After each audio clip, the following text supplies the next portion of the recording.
Hello, everyone. My name is Jenna Weiss, and I'm the Associate Director of Public Programs at the Jewish Museum. It's my pleasure to welcome you to this conversation, the Dotar Society, Then and Now, featuring scholars Tirtsah Levie Bernfeld and Jaap Sondervan, along with Curator Abigail Rapaport.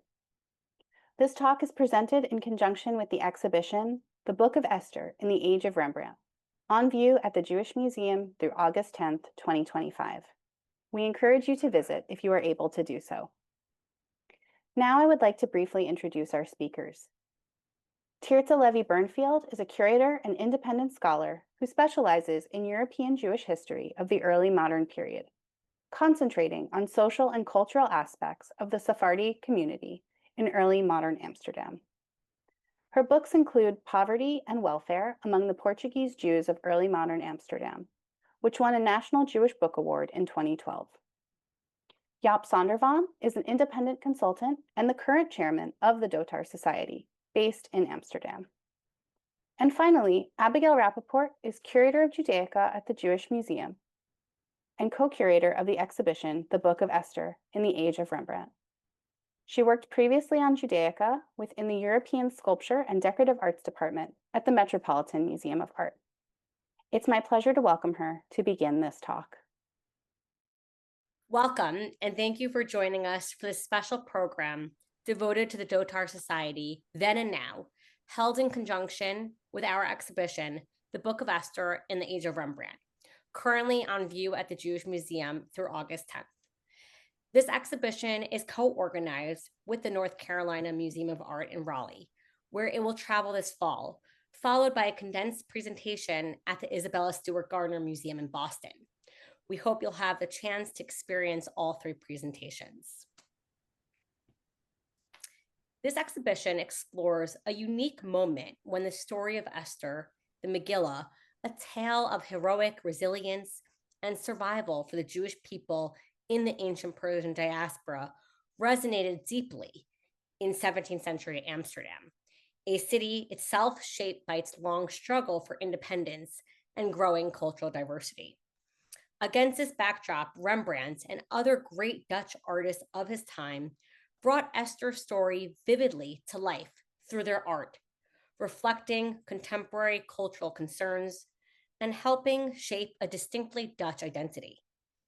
Meanwhile, Jewish artists like Shalom Italia created innovative Esther scrolls, Megillot, blending traditional Jewish forms with Dutch visual culture, mirroring a community actively adapting to and engaging with the world around them.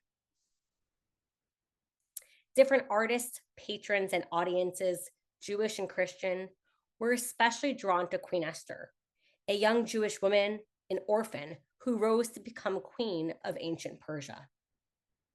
Esther's story is set in the city of Susa, or Shushan, the capital of the Persian Empire, under King Ahasuerus, thought to be Xerxes I, who ruled over a sprawling empire in the 5th century BCE.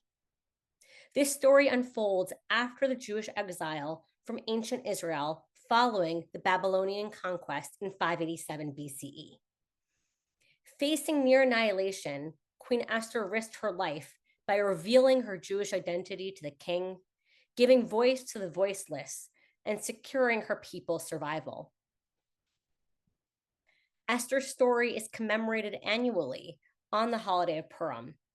The story is read aloud from a scroll, a Megillah, in synagogues throughout the world.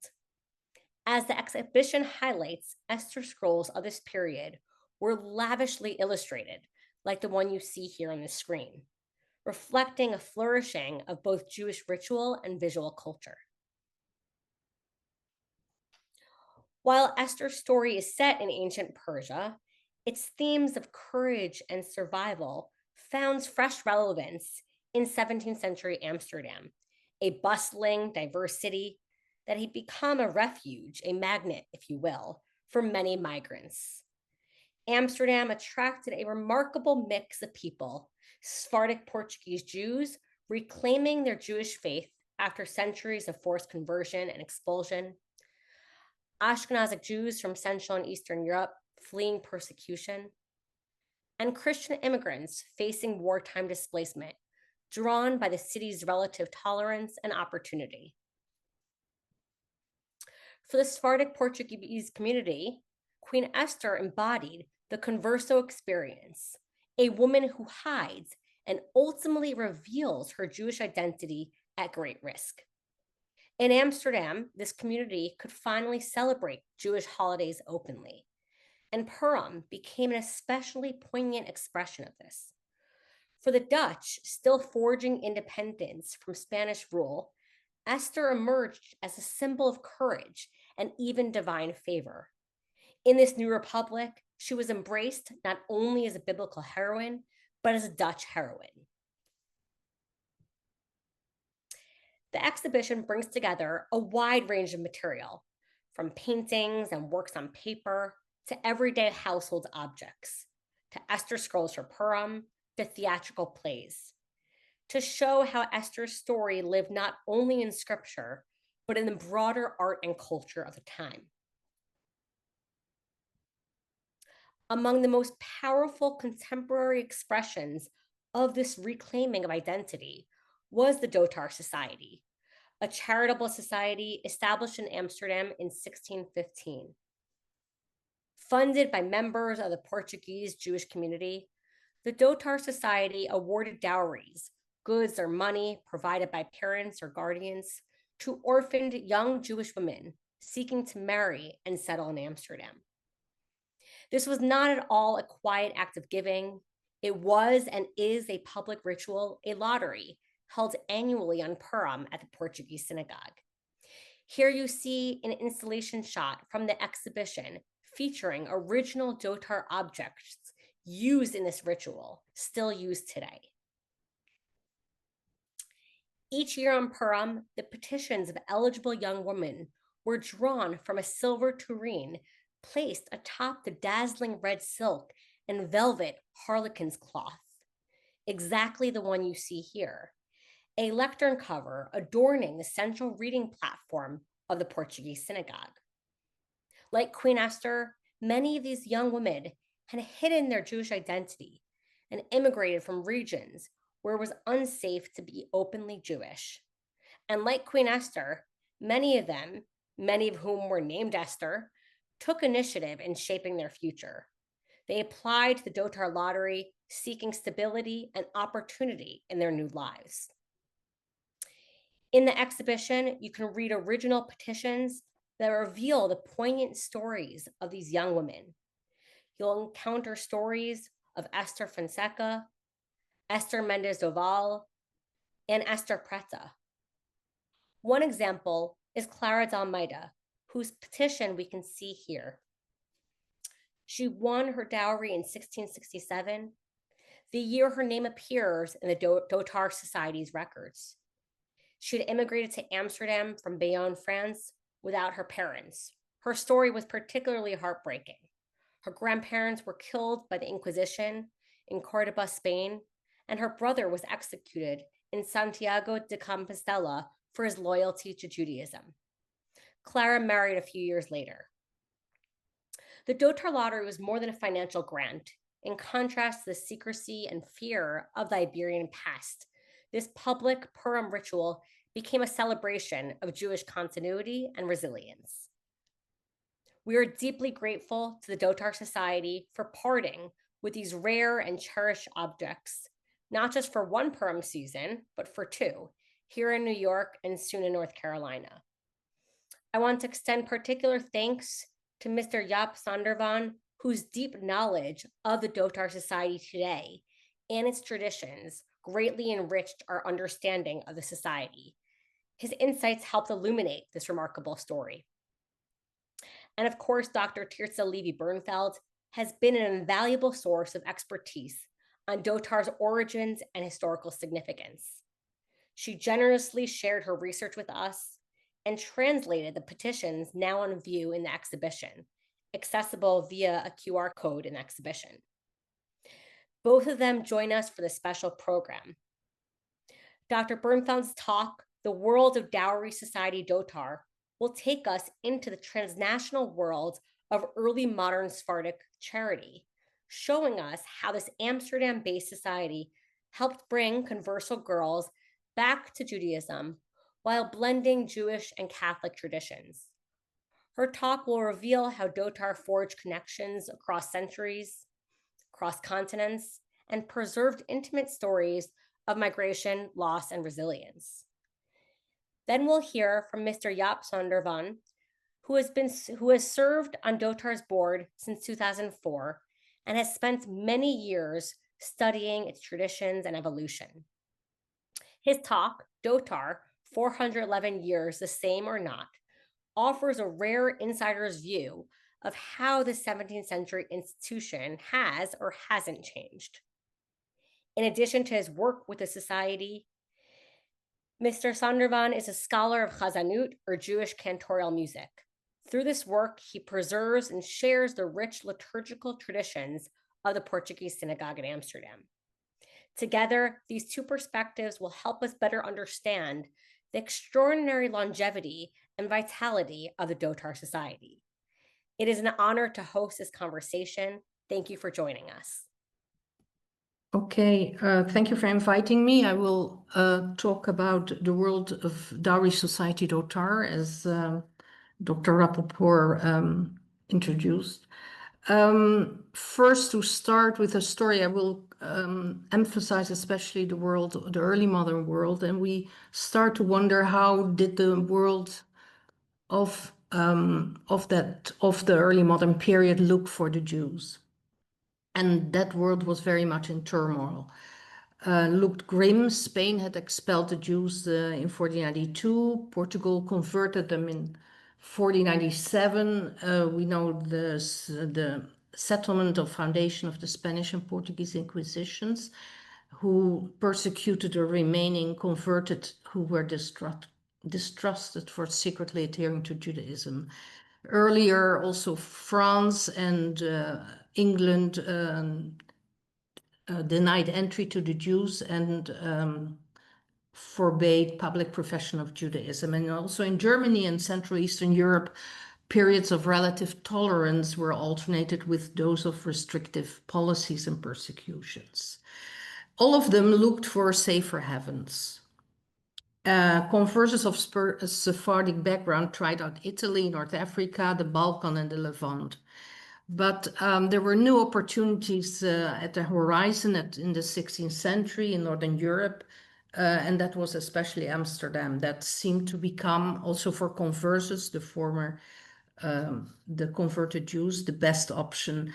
Amsterdam became an attractive place after the Dutch Republic, by the end of the 16th century, embroiled in a fierce struggle with Spain and proclaimed itself independent as free state, free from Spanish submission, and developed into an international trading center. Amsterdam was relatively tolerant of dissident views. We just heard it also, other than those of the privileged Reformed Church. So it offered a freedom of conscience, implying for the Jews the possibility of public profession. This way, it exerted an enormous attraction to conversos, also called New Christian, Marranos. I will alternate these terms throughout the lecture. And they arrived to Amsterdam at the end of the 16th century and cautiously created out of nothing a Jewish community, not only just a Jewish community, but a Jewish community that quickly became renowned across the world. One of the targets of this community, exclusively meant for members of the Spanish Portuguese Jewish nation, was enabling more conversos from the peninsula to reach the city and have them return to the faith of their forefathers. Meanwhile, they were supporting the poor among them with an ever-expanding network of private and public chevrot. One of the first welfare organizations in this community had only a Portuguese name and not a Hebrew one, Dotar, or the Santa Compañía de Dotar Orphas y Doncellas, the holy organization to provide dowries to maid orphans and poor girls of the Spanish Portuguese Jewish nation, set up as an independent body till today in 1615.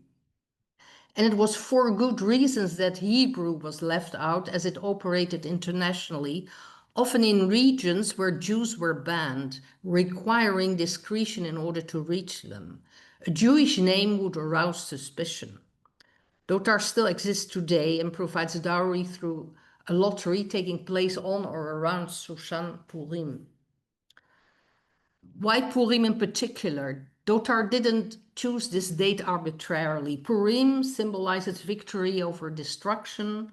For crypto-Jews on the Iberian Peninsula, Purim had a deeper significance. These converses strongly identified with the story of Queen Esther, who, like the crypto-Jews, had to hide her Jewish identity. Her story gave these Marranos hope for triumph and liberation over persecution and destruction by the Inquisition. It's no surprise that the founders of Dotar, many of them refugees from the Iberian Peninsula, chose Purim as the date for their ceremonies. They adopted much of Purim symbolism, just as in the Purim story. The drawing of lots were meant to bring good fortune. Here we see a procession going and the lots that are taken into these silver bowls, as is also in the exhibition. Another symbol is in fact the joyous event of Purim and the celebration of it. And this joy resonates also in the celebration around the Dotar lottery. We see here a Purim party of Portuguese Jews in the 18th century. The Jewish background of Dotar goes further. Dotar was initially modeled after a similar organization within the Spanish Jewish Society community in the Venice ghetto. That organization had been established 2 years earlier in 1613, and we can still find, or we did find, the statutes of the Venice Dotar Society in the Dotar's archives. This society in Venice had developed a completely new concept influenced by local conditions and Iberian traditions. It included an ethno-religious element. Only girls from the Spanish-Portuguese Jewish nation, the Nassau, could qualify for a dowry.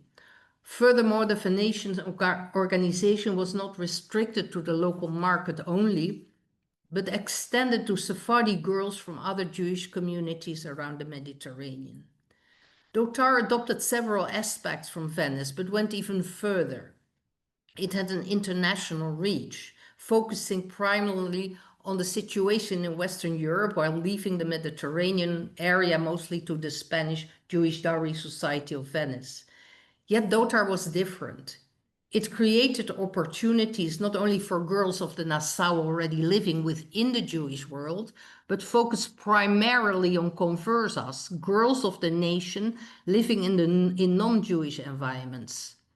Dotar's aim was to attract these girls to the Jewish world with a promise of a dowry and have them return to normative Judaism.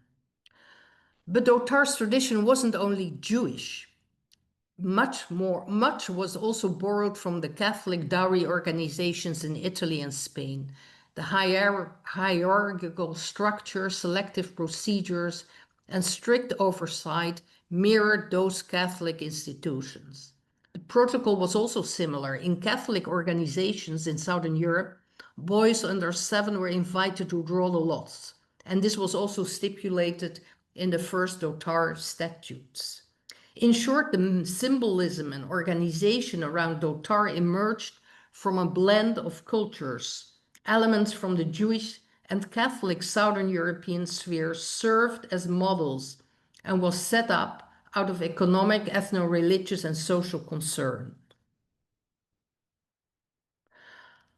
Dotar was primarily intended for poor girls of the Spanish-Portuguese Jewish nation and living between Saint-Jean-de-Luz and Danzig. That's how it's formulated in the Dotar statutes.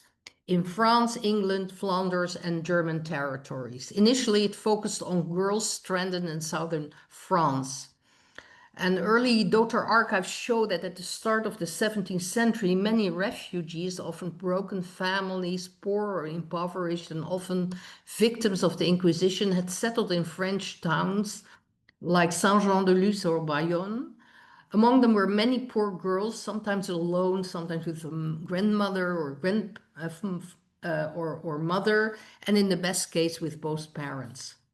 From these early archives, and that's very rare, we also learn where they came from. It's written like Lamego, the places in northern Portugal, Lamego, Braganza, Fundão, or Troncoso. Due to lack of funds or other obstacles, they couldn't reach a Jewish center and return to the faith of their forefathers. These girls could apply for the Dotar lottery, provided they could affirm belief in the unity of God and His holy law. And that was an early way of declaring oneself Jewish in a time and place where open admission was dangerous. Now, something about the members. The idea of rescuing poor girls and their families from a threatened environment and guiding them toward the Jewish world strongly appealed to the Nassau, to the members of the Spanish-Portuguese nation. Initially, Dotar was founded by 20 members, but it grew to 400 by 1683. After screening, it became one of the largest charitable institutions within Amsterdam's Portuguese community of the 17th century. The entrance fee of then 120 guilders was relatively high at the time, making Dotar an elite society at first. Membership was and still is hereditary. Members and their families benefited from the lottery. Higher dowries were granted to candidates connected up to the third degree to Dotar members. Membership wasn't limited to Amsterdam. People from all around the Jewish world joined, Jewish and not Jewish world, even from places where Judaism couldn't be openly practiced, such as people in the Iberian Peninsula, in Portuguese Brazil, in England, or in Italy. 16 of such members were registered between 1615 and 1685. They were called ausentes, absentees, or secretos, secret ones. And as such, they symbolized the solidarity of Sephardic world and the strong resilience of Spanish-Portuguese Jews. Registration of these members were done cautiously. Their names were stored in sealed envelopes, you can see it here, only to be opened when they joined the Jewish world. Soon, as of the 1630s, less wealthy individuals joined, driven by the membership's advantages. Despite Dotar's elitist intentions and resistance to admitting poorer members under the pretense of avoiding self-benefit, those arguments eventually fell flat. Through inheritance and social change, the society included less affluent members over time. In the 17th and 18th century, Dotar had an enormous geographical scope. Eligible dowry candidates applied not only from Western Europe, but also from the Mediterranean and later from colonial territories. We can see here a list of the girls who were admitted to the lottery list of 1660. And we can also see how, from a wide geographical scope, how they applied to Amsterdam's Dotar Dowry Society. And if I would mention some of the places from where people applied, that was, besides Amsterdam, of course, The Hague, Hamburg, Glückstadt, in France, Carpentras, Rouen, Bordeaux, Bayonne, Peorat, Nice, in Italy, Livorno, Florence, Venice, for England, London, for the Balkan, Belgrade, Skopje, Monastir, Corfu, Thessaloniki. It's a whole list. For the Levant, Izmir, Aleppo, Jerusalem, and Cairo. For North Africa, Tunis, Algiers, Saleh. From the Western Hemisphere, New York, Essequibo, Curacao, Jamaica, Barbados, Suriname, and Brazil. A mouthful. So how did Dotar operate on such a global scale? Not just in Amsterdam, representatives from converso communities in southern France and beyond were informed that girls could apply. Correspondence were held and contained no mention of Judaism to protect the candidates. Applications were submitted by post or in person. And what were the criteria to qualify? They had to meet them outlined in small petitions. They had to prove their poverty, so that they were poor, especially till World War II. They should show good moral behavior, confirmed by local Dotar representatives or Chachamim in Amsterdam and elsewhere. And we see here some of these confirmations by Chachamim, Isaac Aboab on top, Shlomo de Oliveira below, and the 18th century Chacham Isaac Chaim Abendana de Brito. Other criteria where they had to demonstrate that they had a Jewish identity, so that they were Jewish and that they belonged to the Spanish and Portuguese nation, and they meet age and health requirements. And once all these criteria were approved, the girl was added to the lottery list. These petitions are valuable documents, especially since we know little about Sephardi poor, particularly about women who left very few material traces. Even if written in standard phrases, these petitions are telling small stories, petite histoire. Sometimes they provide unique glimpses into their lives and families, whether in Amsterdam or across the globe. Small stories about great suffering many endured due to the persecutions of the Inquisition. Small stories about families that were often drastically reduced in size due to all the adversity. Small stories about the great wanderings of these girls and their families in search of a safe haven. And from the petitions addressed to Dotar, we see here many of them, we also learn much about patterns of migration among conversos and Sephardi Jews in the early modern period. And this concerns not only migration with Amsterdam as the final destination, but also migration via Amsterdam to other places such as France, Italy, England, or the Western Hemisphere, or even migration where Amsterdam played no role at all. Before, as an example, one girl fled the Iberian Peninsula with her mother and went from southern France to Pisa to get married with the help of a Dotar dowry from Amsterdam. Another girl traveled from Ragusa, Dubrovnik, via Jerusalem to Hebron, where she got married. By that occasion, she could receive her dowry that was given to her in Amsterdam, or promised to her in Amsterdam. So she never touched base in Amsterdam at all. In the early modern period, on average, 100 or 150 girls were admitted to the lottery each year. Depending on capital yields, between 1 to 4 dowries were awarded. So there were many girls who never even won a dowry or had to wait for years to get it. But sometimes they had luck. They got a dowry and then they also managed to marry quite quickly. Here we see a wedding ceremony among the Portuguese Jews. So once they got a dowry, they were so lucky, then they have to get approval by Dotar to get married. Dotar had to make sure that she conducted herself honorably so far. And in the 19th century, of the 18th, 19th century, the groom was evaluated as well. The 19th century said you'd say that he had to prove that he had a decent income. All these rules are not anymore, I think, relevant today.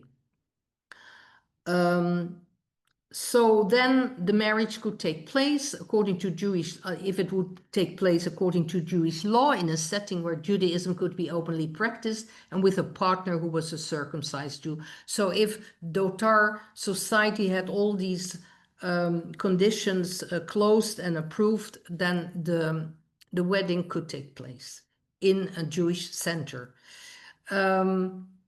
In Amsterdam especially, it took sometimes years to find a suitable groom, even if a substantial dowry was available. As I mentioned, the Portuguese community from its inception had a large number of poor among its members and faced a surplus of women. And as a result, it could take many years for girls to find a partner. And if you couldn't meet the time frame, first it was a 3 years time frame, later 8 to 12, then the dowry could not be claimed and went back to the fund. That fund, the capital, was built through membership fees, loans, and various legacies. Gifts were not only driven by altruism, it also involved prestige, and that's not only a Jewish phenomenon, but a very human one. Philanthropists often set conditions that went beyond charity, requiring prayers for the repose of their souls to be said annually during the Purim ceremonies, and that's still today the case. So their memory would be preserved. And besides giving to poor girls, Dotar practiced also other forms of charities over the centuries. In earlier times, it supported the Portuguese community. It often helped Etz Chaim Yeshiva, extended loans to the poor in Jerusalem. In the early 20th century, it supported renovations of the Portuguese cemetery in Ouderkerk. It helped the hospital, the Portuguese Israeli hospital at the time, doesn't exist anymore today. And after the Shoah, the charitable policy was formalized in new statutes, a meaning of implying that a portion of capital yields would go to social work. Various Jewish and non-Jewish projects in the Netherlands were supported. Like aid was provided during the 1953 North Sea flood, and in the 1990s, Dotar helped with the reception of Russian Jewish immigrants to the Netherlands. The founding of the State of Israel, of course, also guided the destination of donations directly or indirectly.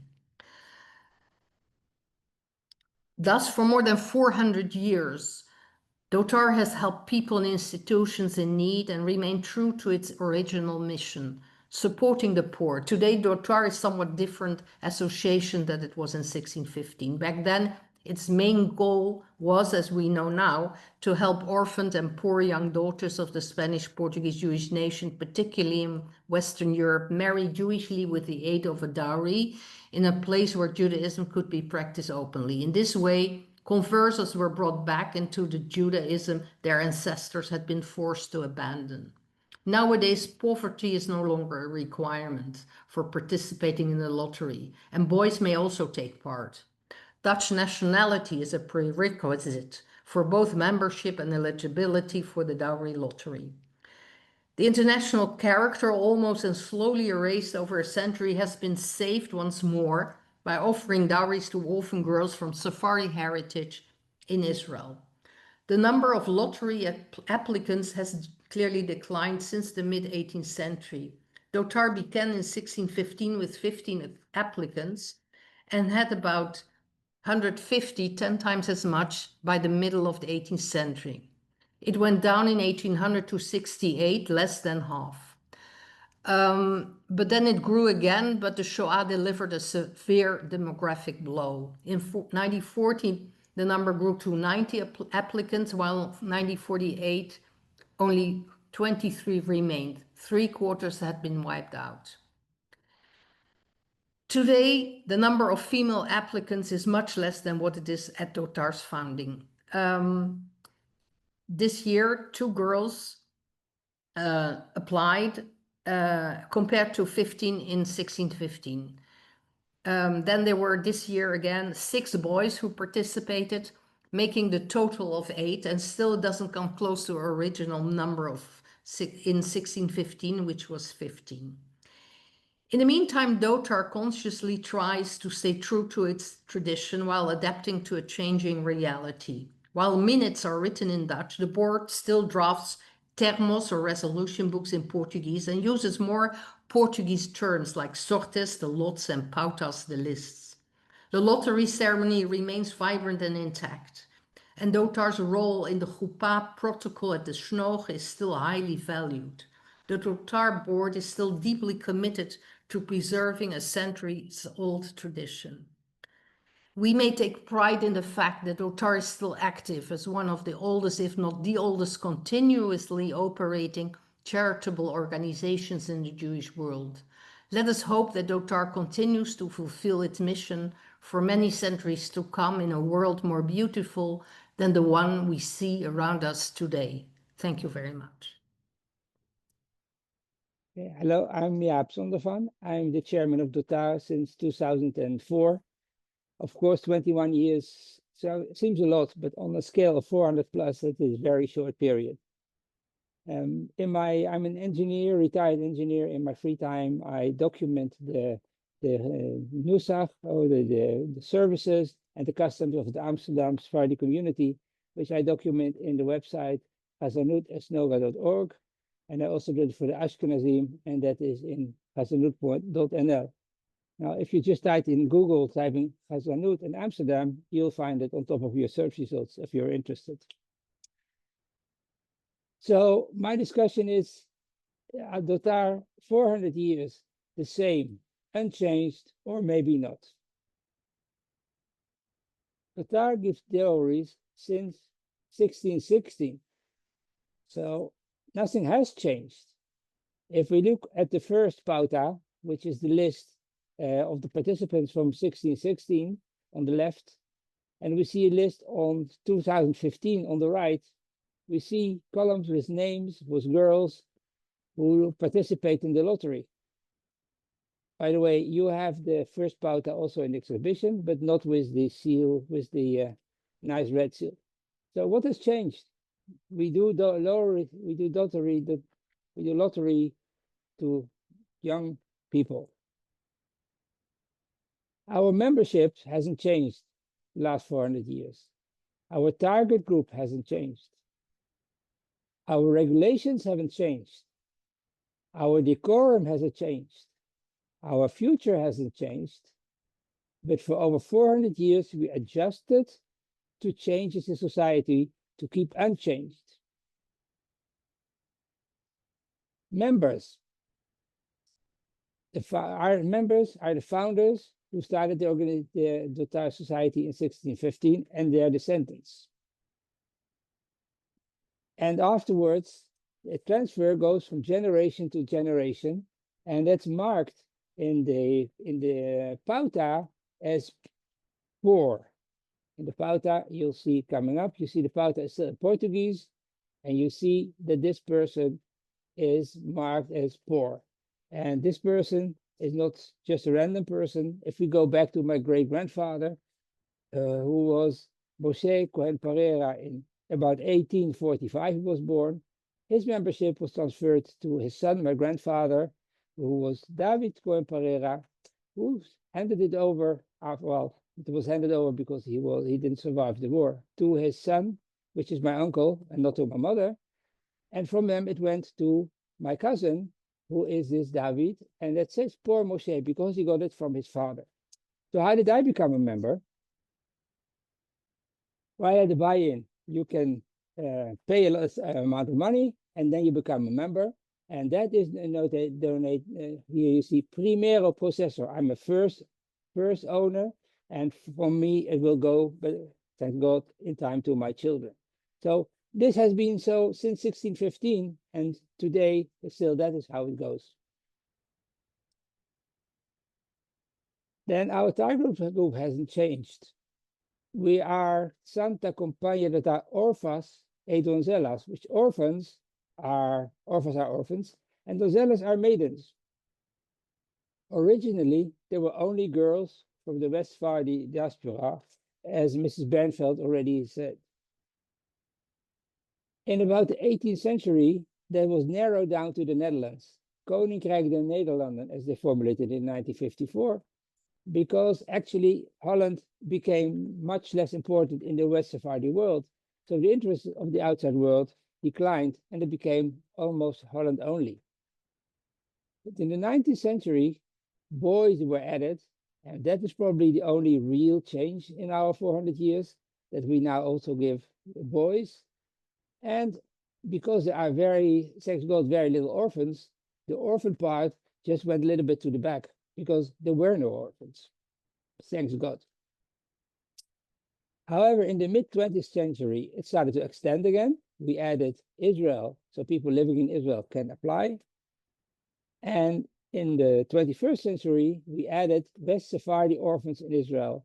So they can also come, which are not related to organization at all, but they can apply, and then they are assessed, just as Mrs. Bernfeld told us, whether they are poor, whether they are in need, and whether they and a rabbi has to approve. So you see, it's really, it adapted a little bit to the situation, but basically nothing has changed. Our regulations haven't changed. Of course, there were practical changes. The regulations were in Portuguese and since 1862 in Dutch. And why is that? Because Napoleon, Louis Napoleon, the brother of the emperor, who was the king of the Netherlands for about 4 years, from 1806 to 1810, only for 4 years, but he did a lot of good things for the country. And he instituted also that the Portuguese language was banned, by the way, also the Yiddish. So in the middle of the 19th century, gradually, the Portuguese was changed into Dutch. So the new regulations were written in Dutch. The board minutes also moved to Dutch, and I could trace it back to 1848 at the first minutes I found in Dutch, but maybe a little already as well. But that's not a real change, it's an adaptation. The pauta, so the membership, and the termos, the lottery protocols, are still in Portuguese. Regulations have not been changed, but we had to cope with changes in the social views. And therefore, we adapted the regulations to keep unchanged rather than to change. So an example is that we require that the young people take a chuppah, an Orthodox Jewish marriage. So in the 1615 regulations, it talks about a legal marriage. That was it. You were married or you were not married. That was easy. So you were married, then you could get. If you were not married, you didn't get. In 1862, they changed it in the regulations to Israëlitische wetgeving en huwelijk, which means a marriage according to the Jewish law. And why was that needed? Because in the 19th century, there was a separation between church and state, and therefore people could decide to take a civil marriage. And that was, of course, not acceptable. So they made in the regulations that you should have a Jewish law marriage. In the beginning of the 20th century, apparently people were not taking the civil marriage, but only the religious marriage. And because that is against the law, they required that you must show that you did your civil marriage before you had your chuppah, and only then you can get the money. Still today, that is checked. And in the end of the 20th century, they changed that the chuppah must be an Orthodox religious marriage. And that is because the reform came in place, and reform also started performing Jewish marriages, but because it's reform, it's not recognized. So we had to adjust again the regulations to stay to what we originally were doing. So not in order not to change, but in order not to change. A second example of where we had to adapt the regulations to keep unchanged is the definition Sephardic. In 1615, they talked about the Nassau, which means the Spanish Portuguese community wherever over the world, wherever they are. In 1991, they added that all members of the Amsterdam Portuguese community qualify. That was just easy because when you're a member, they didn't have to do any investigation on the background. However, in 2019, we had to change that because the Amsterdam community decided that also Ashkenazim, who have no Sephardic roots whatsoever, could become members of the community. And therefore, we had to adapt to make the regulations that you must have Sephardic roots. So again, this is not a change, but an adaptation to stay unchanged. our decorum hasn't changed. So you see the lottery pot, this is the one, the lottery bowl, this is the second one. We have a pair. One is in New York at the moment, and one is still with us. The procession hasn't changed. And here we see, this is not the oldest picture, but the oldest picture goes down to 1929. And here you see in the box that the board members are carrying 4 different bowls. The thermos books, the books where we write down the protocol of the lottery, are since 1616 onwards. And here you see that it's carried into the drawing, into the snoge, and that's usually done by the scriba, who is the secretary. And the lottery even went on during World War II. Here we see the last page of 1942, which you can see here, 1942. Then they literally turned the page, left the page blank, turned another page, and in 1948, you can see here, they continued as if nothing has happened. This is really amazing. The procession hasn't changed, the lottery procession. We see here the lottery of 1929, and you see 2 gentlemen with bowls. You see in the middle the gentleman with the thermos book. You see to the left the Chacham, who is always there, and at the utmost left you see the 2 children who do the drawing. Here we see the drawing of 1931. Again, the Chacham in front. We see some gentlemen of the board with the bowls. This is on their way back, coming from the snoge, back into the Mahamad. Then we see the picture from 1965. These people, I still all remember them. In front, we see the Chacham. Next to them, we see 4 board members with a bowl. Then we see the scriba, we don't see the book. And at the end, the gentleman is the Chazan. And then we see 2015. Again, we see 3 board members with the bowls. And if you look carefully, you can see the children just in the corner of the door. So you see that we do the same already for at least 100 years. The thermos book, where we record the protocol. We see here the first one from 1615. They are numbered, though it has number A at 1615. It starts with the founding document, and then it goes on with the list of the drawings. And we see, for example, book number F, which starts in 1778. We see book number H starting in 1840, and the L in front of it says that it's libro, it's book number H, and very small under it, it's anno, it's a year, and then it says it gives the Jewish date of the year, which amounts to 5,600.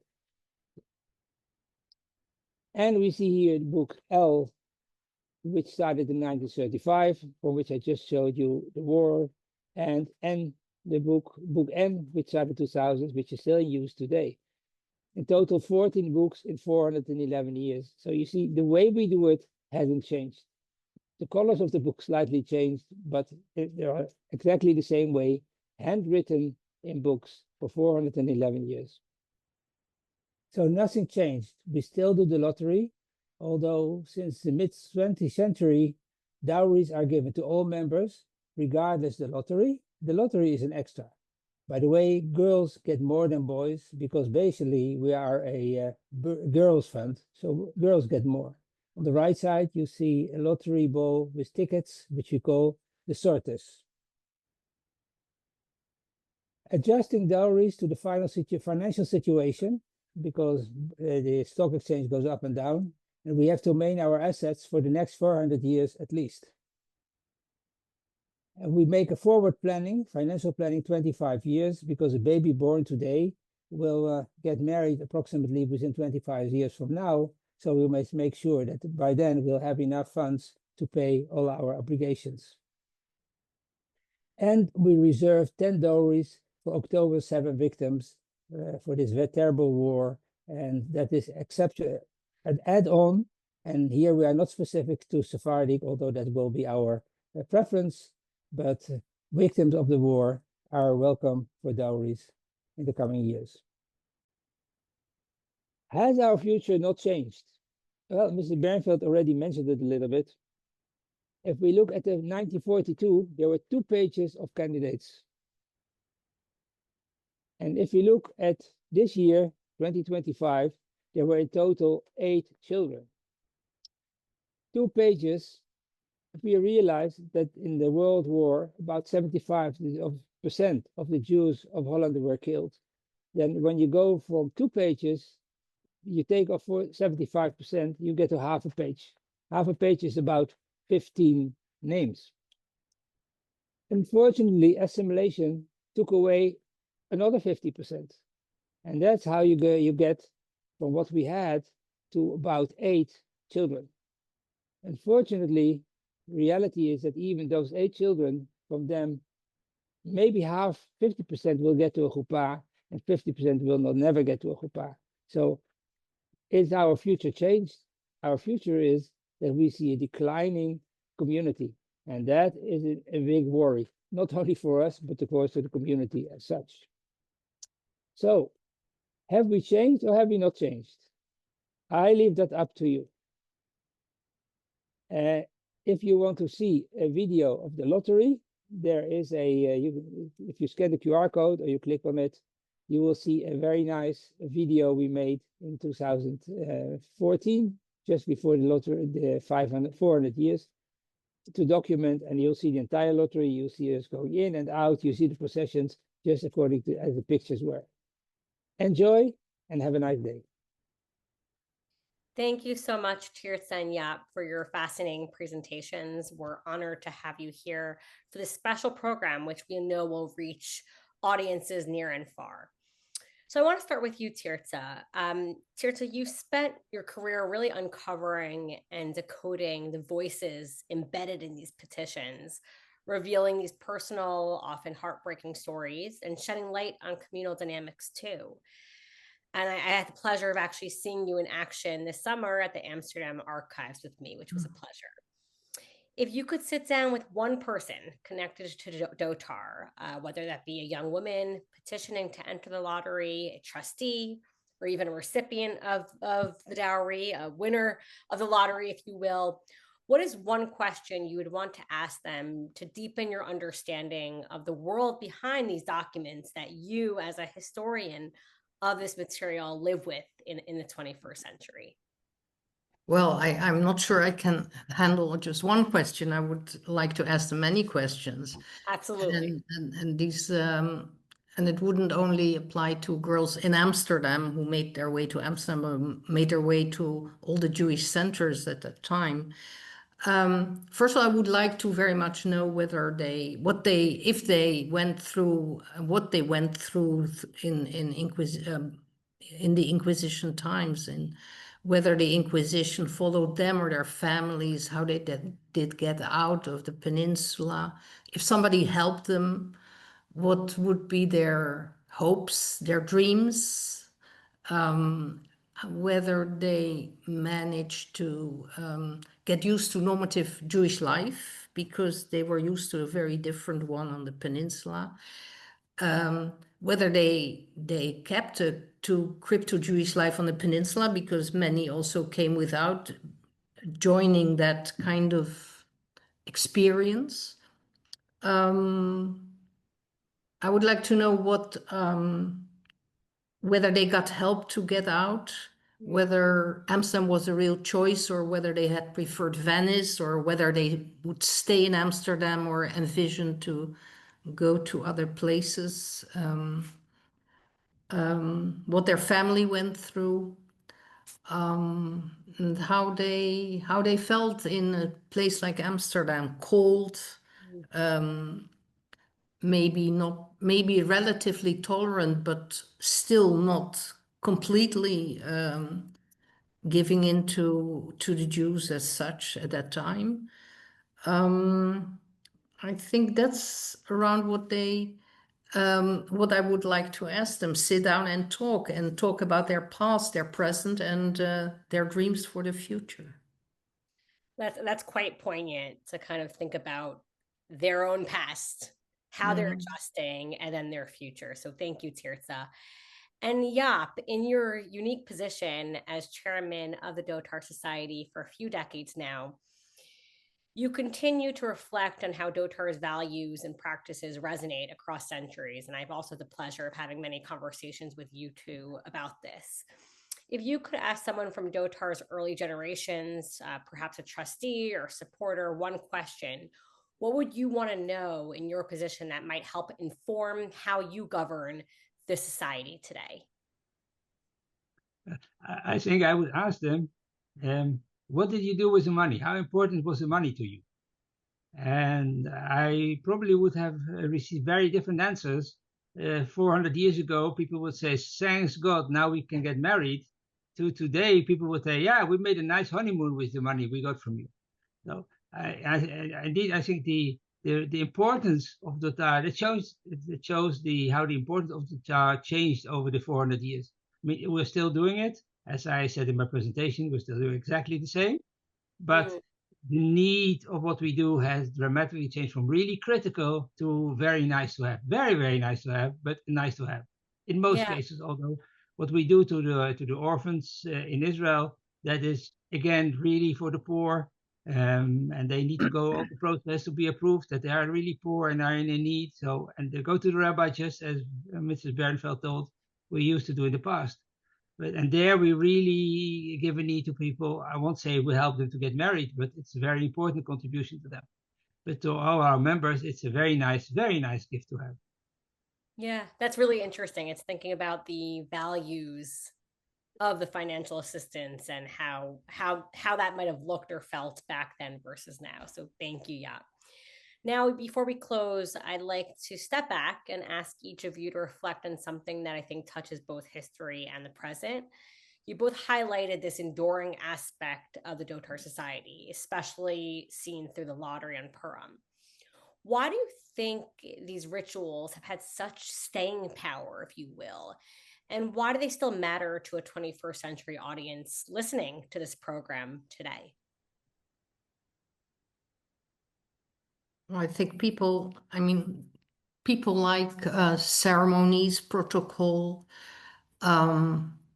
especially also in the Portuguese community. That's a very important aspect of the way they act and perform in their services as well.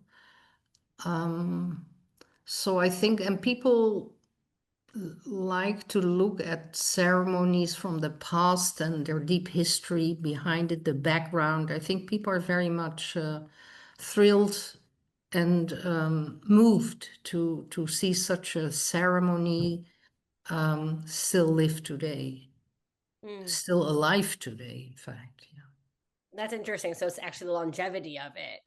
Right. I think people are very, very, very moved by it. That's quite poignant. Thank you. And Jaap, what are your thoughts? I think the fact that we are going into the Snoge and out of the Snoge the same way, 400 years, plus we're carrying the same bowls, the same ones, we're saying the same prayers as we have been doing all those years, that people feel the connection with history, and that's what makes it so interesting and nice to be there. That's really interesting. And actually this closing question unites your two presentations because you're both touching on this inherent longevity and kind of sustenance of the society. So thank you both so much. Thank you for shedding light on the Dotar Society then and now. And thank you everyone for tuning in today.